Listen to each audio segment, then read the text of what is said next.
Sampling से related जो questions हैं वो बहुत थ्योरेटिकल नेचर के होते हैं। आप इंशाल्लाह उनको पढ़ेंगे तो आपको समझ आ जाएगी और आप फिर उनको सॉल्व भी कर सकते हैं। और अगर आप किसी सवाल को गलत भी सॉल्व करते हैं तो जब आप उसका सोल्यूशन देखेंगे तो आपको पता चल जाएगा कि हाँ यार ये नहीं, ये होना चाहिए था। हम लोग मूव करते हैं एस्टिमेशन के क्वेश्चंस की तरफ। और हम लोग इसमें पॉइंट एस्टिमेशन के बारे में जिक्र किया था कि वो तो बहुत ईजी सा होता है, उसका कॉन्सेप्ट भी बहुत ईजी सा है। लेकिन इंटरवल एस्टिमेशन के बारे में अब हमें आगे सवाल करने की ज़रूरत है। तो सवाल नंबर 1 देखते हैं जी। On a random stock check of 40 items, the mean value per item was found to be 380 grams and the standard deviation 100 grams. Calculate 95% confidence interval for the mean of total population. उसने कहा जी कि total mean of population find करना है और वो किस confidence interval पे करना है, 95% पे है। और एक सैंपल है जिसकी इन्फॉर्मेशन ये है कि 40 आइटम का सैंपल था जिसका मीन 380 निकला है और उसके स्टैंडर्ड डेविएशन 100 ग्राम निकली है। राइट, तो आपने 95% कॉन्फिडेंस इंटरवल पे मीन ऑफ द पॉपुलेशन निकाला है। हमें पता है कि मीन ऑफ द पॉपुलेशन होता है सैंपल की population plus minus confidence score into standard error.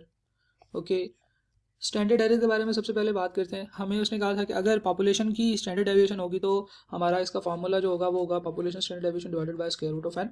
लेकिन अगर पॉपुलेशन की स्टैंडर्ड डेविएशन नहीं है तो फिर हम लोग सैंपल की स्टैंडर्ड डेविएशन को यूज़ कर सकते हैं divided by square root of N. Right, तो स्टैंडर्ड एरर का फॉर्मूला तो हो गया जी sample standard deviation divided by square root of N.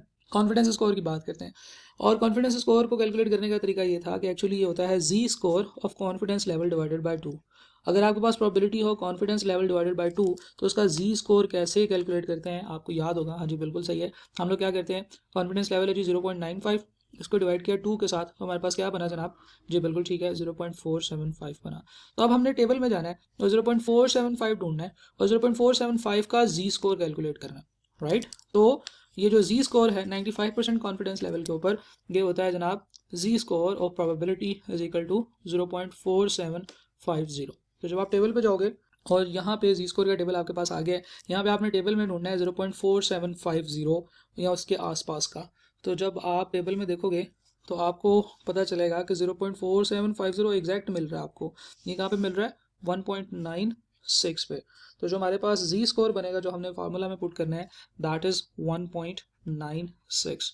ये हम यहाँ पे लिख देंगे 1.96। ओके, प्लस माइनस करना है सैंपल का मीन। सैंपल का मीन क्या निकला है जनाब, 380 निकला है। राइट, तो हमारे पास जो पॉपुलेशन का मीन है that is equal to 380 plus minus 1.96 multiply by standard deviation क्या थी जनाब सैंपल की, that was 100 divided by square root of n which is 40।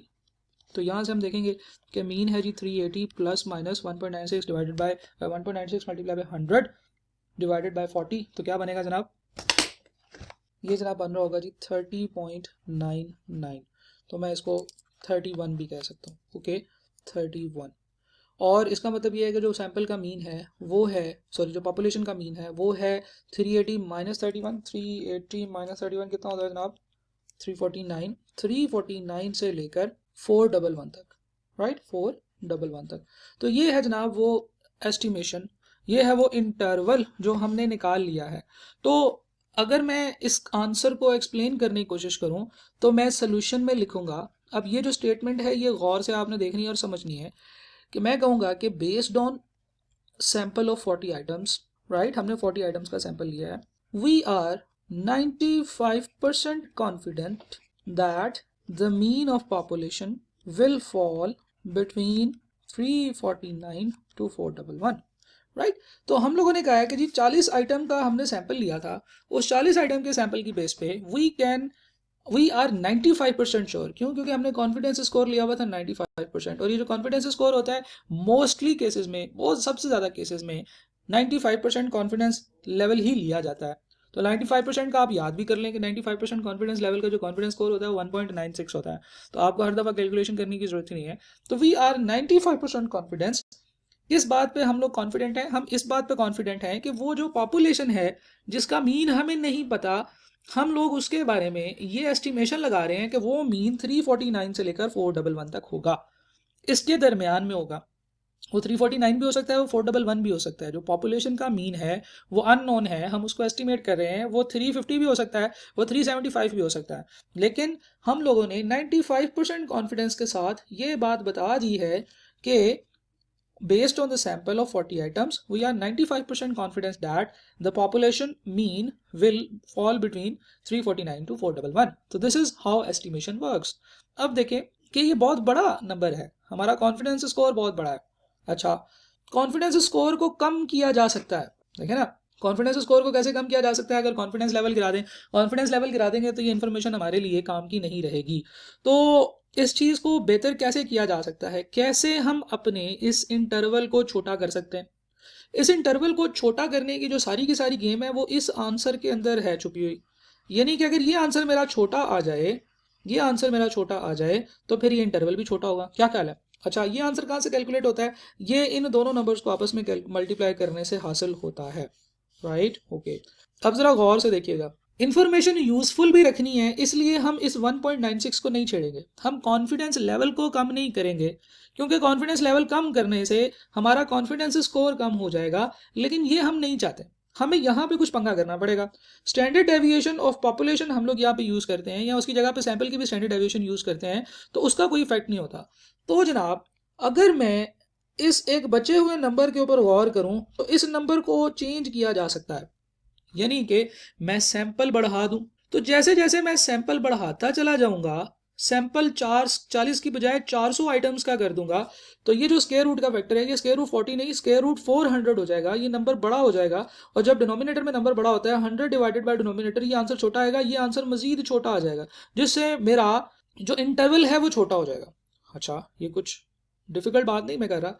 हम लोग सेकंड सिनेरियो देखते हैं। हम कहते हैं कि मीन पॉपुलेशन का जो है वो है जी 380 plus minus 1.96 multiply by 100 divided by square root of 400।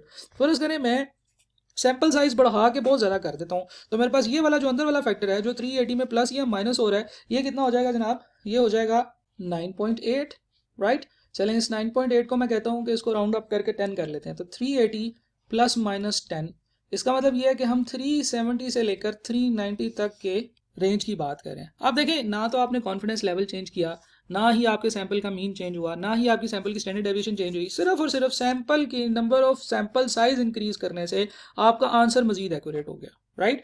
तो इसका ये मतलब है कि जो आपका इंटरवल है, इंटरवल की जो रेंज है, रेंज ऑफ इंटरवल, ये कम होती जाएगी अगर हम लोग सैंपल साइज बढ़ाते चले जाएंगे। तो range of interval is inversely proportional to sample size.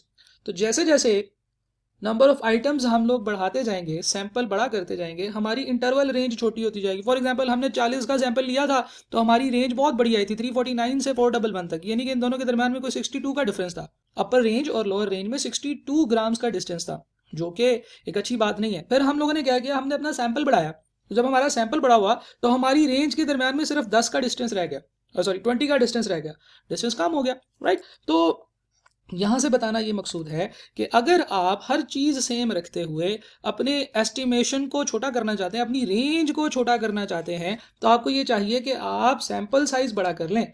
बड़े सैंपल साइज से आपकी रेंज का आंसर छोटा आएगा। अब आप लोग ये सोच रहे हैं कि सर स्टैंडर्ड डेविएशन का आंसर भी तो चेंज हो सकता था, मीन का आंसर भी तो चेंज हो सकता था। ये उतने ज़्यादा चेंज नहीं होंगे, इनका इफेक्ट उतना बड़ा नहीं होगा जितना ये नंबर चेंज हुआ है, राइट? सो इस सारी डिस्कशन से ये बात सामने आई है कि अगर आप इंटरवल एस्टिमेशन कर रहे हैं और आप एक्यूरेसी बढ़ाना चाहते हैं, तो आप सैंपल साइज बड़ा कर दें। आप ज़्यादा एक्यूरेसी बढ़ाएंगे, सेम कॉन्फिडेंस लेवल के ऊपर आपका सैंपल साइज बड़ा हो जाएगा, उससे आपका कॉन्फिडेंस लेवल बढ़ जाएगा, राइट? अगले सवाल की तरफ चलते हैं जनाब। उसने कहा है the maximum speed limit on A busy road is 60 kilometres. Congestion resulted in much slower speed. वहाँ पे जब रश हो जाता है तो एवरेज स्पीड मजीद कम हो जाती है। A random sample of 57 vehicles gave an average speed of 23.2 kilometres per hour with standard deviation of 0.3 kilometres per hour. उसने कहा कि हमने एक सैंपल लिया, उस सैंपल का जो आउटकम निकला, सैंपल साइज था 57, उसका जो मीन था वो 23.2 था, और जो उसकी डेविएशन थी that was 0.3, standard deviation was 0.3। Standard error calculate करना है, standard error of the mean. तो स्टैंडर्ड एरर ऑफ मीन का फार्मूला तो बहुत ही मुश्किल होता है जी, बिल्कुल नहीं होता। Standard error of the mean का फार्मूला क्या होता है जी? Sample standard deviation, population standard deviation divided by square root of N. लेकिन क्योंकि पॉपुलेशन की स्टैंडर्ड डेविएशन मौजूद नहीं है, हम सैंपल की स्टैंडर्ड डेविएशन को यूज कर सकते हैं, divided by square root of n. Okay, sample की स्टैंडर्ड डेविएशन है 0.3 और हमें इसको डिवाइड करना है स्क्वायर रूट ऑफ एन, यानी कि 57 के स्क्वायर रूट के साथ। अब आगे आप सॉल्व कर लेंगे, मैं इसको कंटिन्यू नहीं करूंगा। अगला सवाल इसी सिचुएशन से रिलेटेड ये है कि what are the upper and lower limit of confidence interval for the mean speed given a confidence level of 95। Okay, तो उसने कहा है कि upper and lower limit of confidence interval बताएं, यानी कि उसने एक्चुअली आपसे कॉन्फिडेंस इंटरवल ही पूछा हुआ है, और वो है G mean plus minus sample का mean plus minus confidence score into standard error. Okay, mean sample का मीन भी उसने दिया हुआ है, कितना निकला जी? 223.2 प्लस माइनस कॉन्फिडेंस स्कोर किसका चाहिए 95% का, अभी हम कैलकुलेट करके आए हैं कि 1.96 होता है, मल्टीप्लाई बाई स्टैंडर्ड एरर, अभी यहाँ से इसे पीछे स्टेप में हमने सॉल्व किया होगा विच इज 0.0397। तो जब आप इसे सॉल्व करोगे तो आपका जो आंसर आएगा that is this range, right. Okay, तो this is how we calculate estimation of population mean. इसके बाद कुछ छोटे छोटे से 2-3 थ्योरेटिकल क्वेश्चंस हैं, वो हम इस वीडियो में देख लेते हैं। सवाल है जी कि what would happen other things equal या कांस्टेंट कह लेना चाहिए कि अदर थिंग अगर कांस्टेंट है टू द कॉन्फिडेंस इंटरवल, इसको कॉन्फिडेंस इंटरवल को क्या होगा if we calculate in 99% confidence interval, if we calculate 99% confidence level, यहाँ पे लिखा होना चाहिए। अगर हम लोग 99% कॉन्फिडेंस इंटरवल भी कैलकुलेट कर सकते हैं कि यानी कि हम लोग 99% कॉन्फिडेंस इंटरवल कैलकुलेट करें या 95% कॉन्फिडेंस इंटरवल कैलकुलेट करें तो क्या फ़र्क पड़ेगा। अब ज़रा गौर से देखें, उसने कहा है अगर हम लोग 99% कॉन्फिडेंस इंटरवल कैलकुलेट कर लें रादर देन 95, यानी कि 95 की बजाय 95 कर दें, तो पहले क्या कर रहे हैं, पहले हम 95 कर रहे हैं, अब उसकी बजाय 99 करना है। तो जैसे ही आप कॉन्फिडेंस इंटरवल बड़ा करते हो, जैसे ही आप कॉन्फिडेंस लेवल बड़ा करते हो, आपके कॉन्फिडेंस इंटरवल के ऊपर क्या इफेक्ट आता है, जो बिल्कुल ठीक है, कॉन्फिडेंस लेवल और कॉन्फिडेंस इंटरवल इन दोनों का डायरेक्ट रिलेशनशिप होता है। तो उसने ये कहा कि अगर मैं 95 से 99 करूंगा तो कॉन्फिडेंस इंटरवल के ऊपर क्या फर्क पड़ेगा, इट विल बिकम वाइडर। जी बिल्कुल ठीक है, ये वाइडर हो जाएगा, ये बड़ा हो जाएगा। ये बात हम लोगों ने वीडियो में शुरू में ही डिस्कशन की थी। अगले सवाल की तरफ चलते हैं। As a general rule researchers tend to use %% confidence interval. जी बिल्कुल ठीक है, 95% कॉन्फिडेंस इंटरवल यूज किया जाता है एज ए जनरल रूल। ज़्यादातर 95% of the times 95% confidence interval he use किया जाता है। अगले सवाल की तरफ मूव करते हैं जनाब। विच % confidence interval will be widest i.e. The least precise. Obviously जो वाइडेस्ट होगा वो लीस्ट प्रिसाइज कॉन्फिडेंस इंटरवल होगा for a particular data set that includes exactly 500 cases. तो ऑब्वियसली यही बात अभी हमने ऊपर पढ़ी है कि कॉन्फिडेंस इंटरवल अगर बड़ा होगा तो कॉन्फिडेंस लेवल अगर ज़्यादा होगा तो कॉन्फिडेंस इंटरवल भी बड़ा होगा। तो सबसे बड़ा जो कॉन्फिडेंस लेवल है वो 99 है, तो कॉन्फिडेंस इंटरवल भी 99 का सबसे बड़ा होगा, यानी कि लीस्ट प्रिसाइज होगा।